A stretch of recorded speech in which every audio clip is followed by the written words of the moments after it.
The Truth Behind Stonehenge, What History Left Behind. Prologue, Standing Stones of Mystery.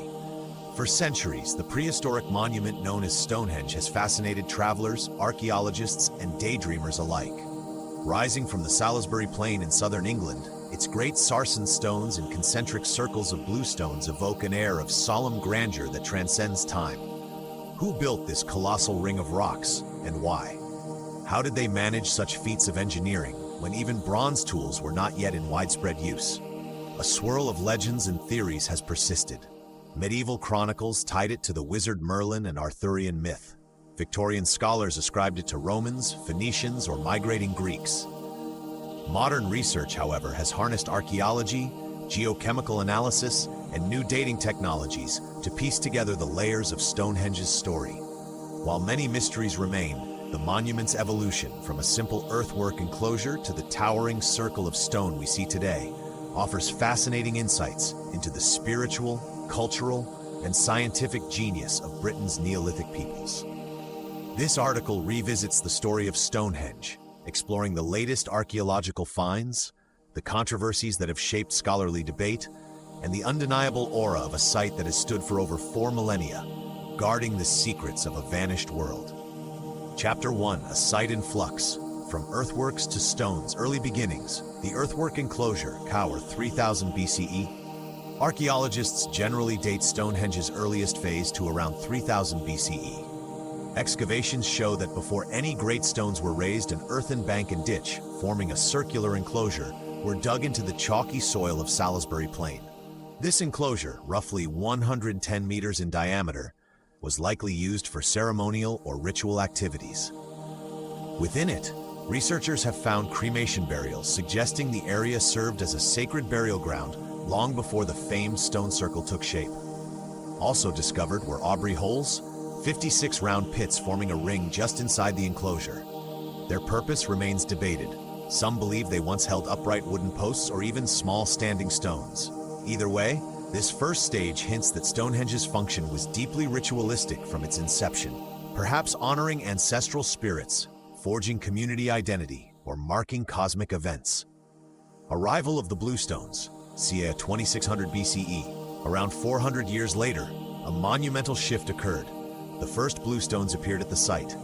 These smaller stones, weighing an average of 2 to 4 tons, are traced to the Preseli Hills in southwest Wales, some 150 miles away. The puzzle of how and why these stones were transported has sparked endless intrigue. Older theories posited glacial erratics, but modern geochemical analysis strongly supports deliberate human transport, whether by rolling them on wooden logs, ferrying them along waterways, or some combination of known and unknown methods. In this phase, the bluestones likely formed an arc or partial circle at Stonehenge's center, though reconstructions vary. Importantly, their presence underscores the massive collaborative effort and interconnectedness of Neolithic communities. Transporting stones across such distances demanded advanced planning, leadership, and, one might suspect, a compelling spiritual or cultural reason to undertake so arduous a task. Chapter 2. The Sarsen Stones and the Final Flourish, Raising the Giants, Te 2500 BCE.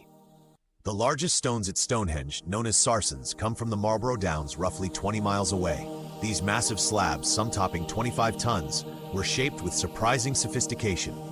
Builders used hammerstones to create near-interlocking joints, mortise and tenon connections for the horizontal lintels, and tongue-and-groove edges that help the lintels lock together, forming a continuous ring. This engineering acumen defies stereotypes about Neolithic communities being primitive, revealing deep knowledge of geometry, load-bearing, and material properties. By around 2500 BCE, the iconic arrangement of outer sarsen circle with lintels and inner trilithons emerged. The largest trilithons, towering over 7 meters high, stand in a horseshoe shape at the monument's heart. Between the sarsen circle and trilithons, builders also rearranged the smaller bluestones, relocating them from their earlier arc into a double circle or ellipse. The entire site underwent repeated reconfigurations over centuries, suggesting Stonehenge was not a static monument, but a dynamic and evolving place of ritual significance. Portal stones, avenues, and alignments. Alongside the central circle, Key sarsen monoliths like the heel stone and slaughter stone frame the monument's entrance. From this entrance extends the Stonehenge Avenue, a processional route connecting Stonehenge to the River Avon. Coupled with the alignment of the entire monument toward the sunrise of the summer solstice and sunset of the winter solstice, these architectural features hint at Stonehenge's overarching design. Part temple, part ceremonial hub, part cosmic observatory. The question of alignment has been vigorously debated. Some see Stonehenge as a full-fledged astronomical device for predicting eclipses or solar-lunar cycles. Others argue the alignments are symbolic markers rather than precise instruments. Nonetheless, the repeated emphasis on the solstices remains a powerful thread in Stonehenge's likely religious or cultural function. Chapter 3. Who built Stonehenge and why? Builders and cultural identities. Stonehenge's construction spanned multiple phases, each possibly reflecting different local or regional cultures. Over time, two main cultural groups have been implicated. The Windmill Hill culture, late Neolithic farmers in the earliest periods. Beaker people, arriving ca. 2400 to 200 BCE, introducing metalworking and distinct pottery forms. Today, archaeologists avoid attributing Stonehenge to any single tribe or king. Instead, it appears to be the result of interregional cooperation, involving complex networks of trade, shared traditions, and communal effort. The large labor force required for hauling, shaping, and erecting stones suggests broad societal investment. Workers likely came from scattered farming communities, uniting under a shared sense of spiritual or ancestral duty. Rituals, ancestors, and astronomy.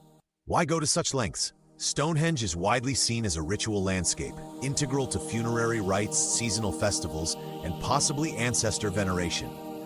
The presence of multiple cremation burials underscores a funerary aspect.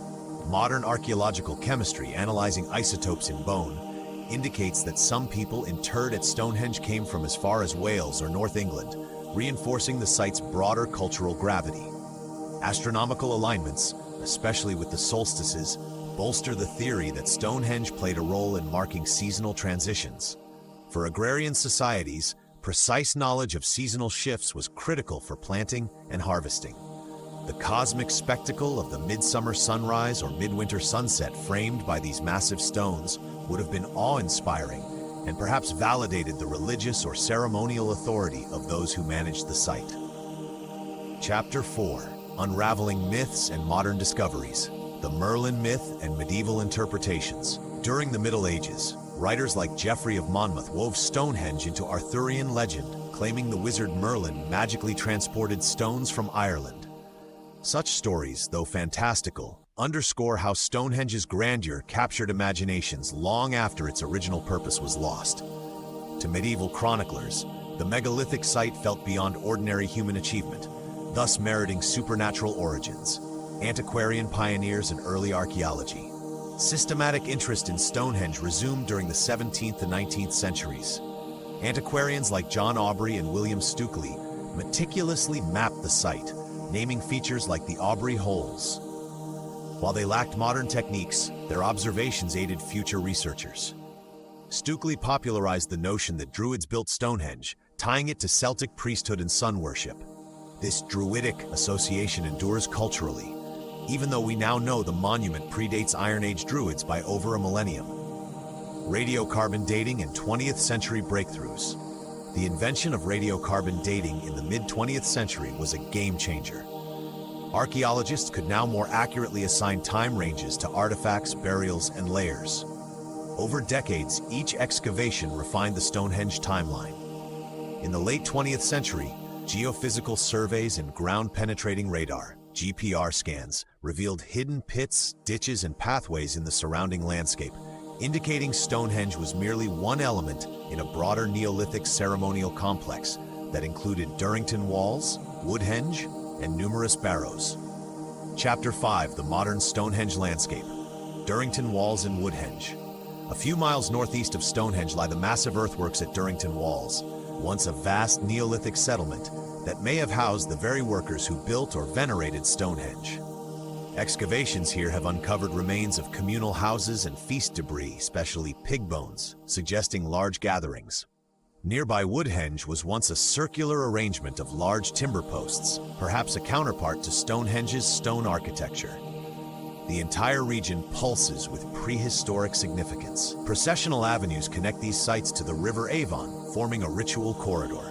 Some archaeologists believe Stonehenge served the dead, stone symbolizing permanence, while Woodhenge or Durrington served the living, wood symbolizing transience.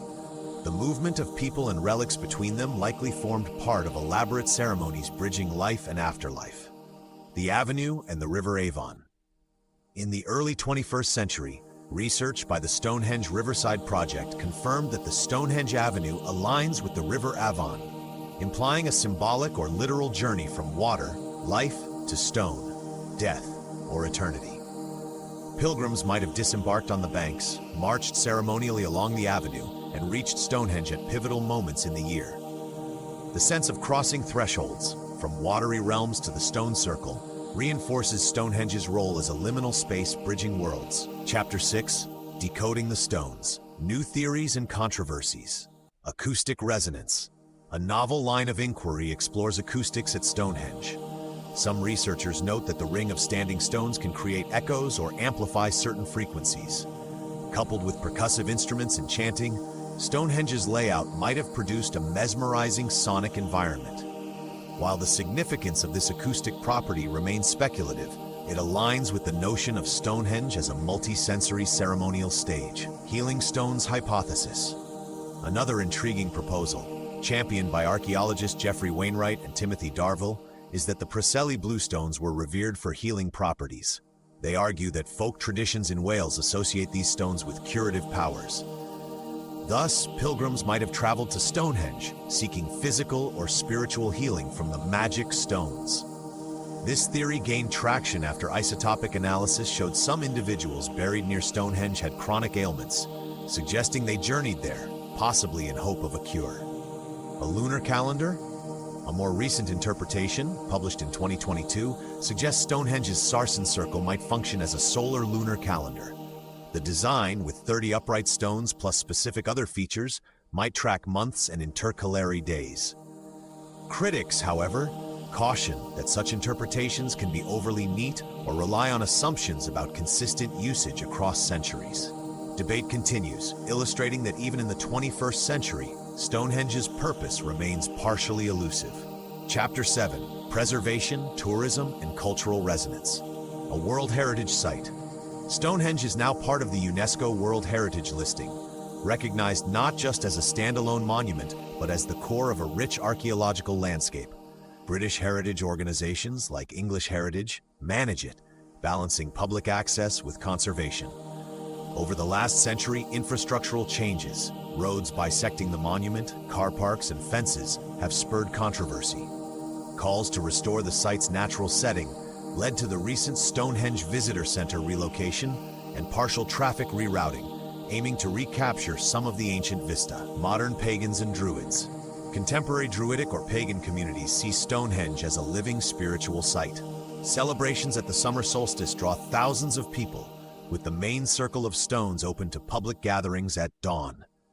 These modern practices, while not historically continuous with Neolithic rites, reflect Stonehenge's enduring power as a locus of communal identity and cosmic wonder. Disagreements sometimes flare about how to balance modern spiritual gatherings with archaeological preservation, symbolic of Stonehenge's perpetual reinvention in every new epoch. Global symbol. Few prehistoric monuments command the same level of global recognition as Stonehenge.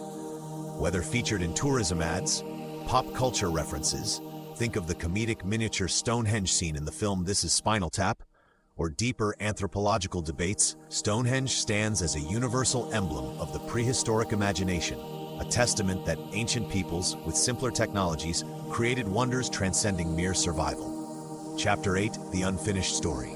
Despite centuries of study, Stonehenge continues to both reveal and withhold secrets.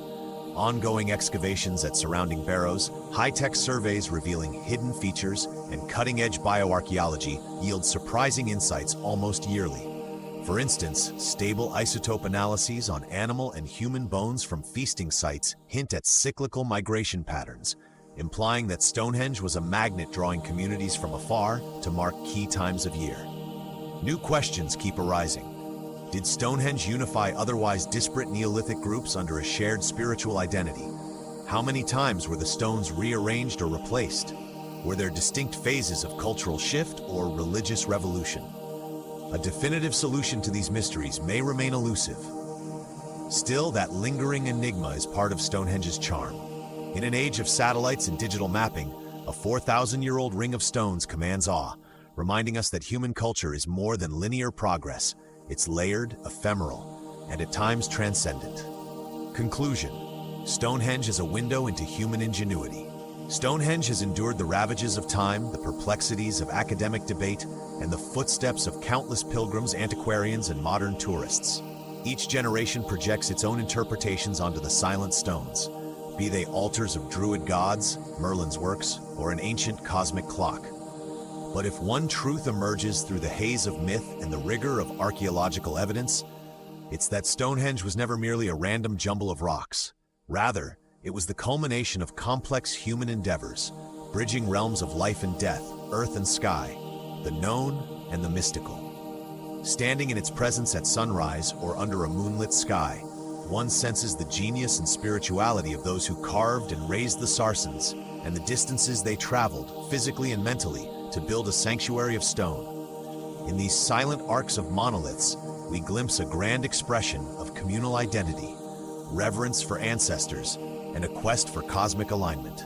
And while we may never fully unravel every aspect of its creation, our continued efforts to understand Stonehenge enrich us with each new discovery, proving that history leaves behind clues if we only look closely enough among the weathered stones of Salisbury Plain.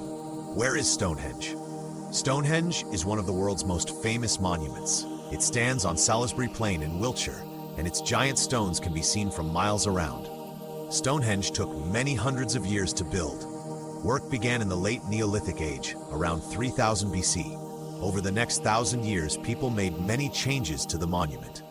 The last changes were made in the early Bronze Age, around 1500 BC. We may never know exactly why Stonehenge was built, but people probably gathered there for religious ceremonies. Back to top. How was Stonehenge built? It took a huge effort to build Stonehenge. The only tools the builders had were made of stone, wood, and rope. Only a few stones are left standing today. The first task was to cut the boulders into shape. Archaeologists believe that the ancient Britons hammered wedges of wood into cracks in the stone. When the wood was soaked in water, it expanded and split the stone. Next, the builders used chisels and hammers to shape them. The stones were then transported to the building site. They were probably carried on rafts down rivers, then dragged overland by teams of men and oxen. It's believed that the stones were placed on giant wooden sledges and pulled along the ground using log rollers. The builders dug deep ditches for the stones. Then they pulled on ropes to raise them and packed the ditches with rocks to hold the stones in place. What was Stonehenge for? Why did the ancient Britons build such a massive monument at Stonehenge? What exactly went on at this sacred site?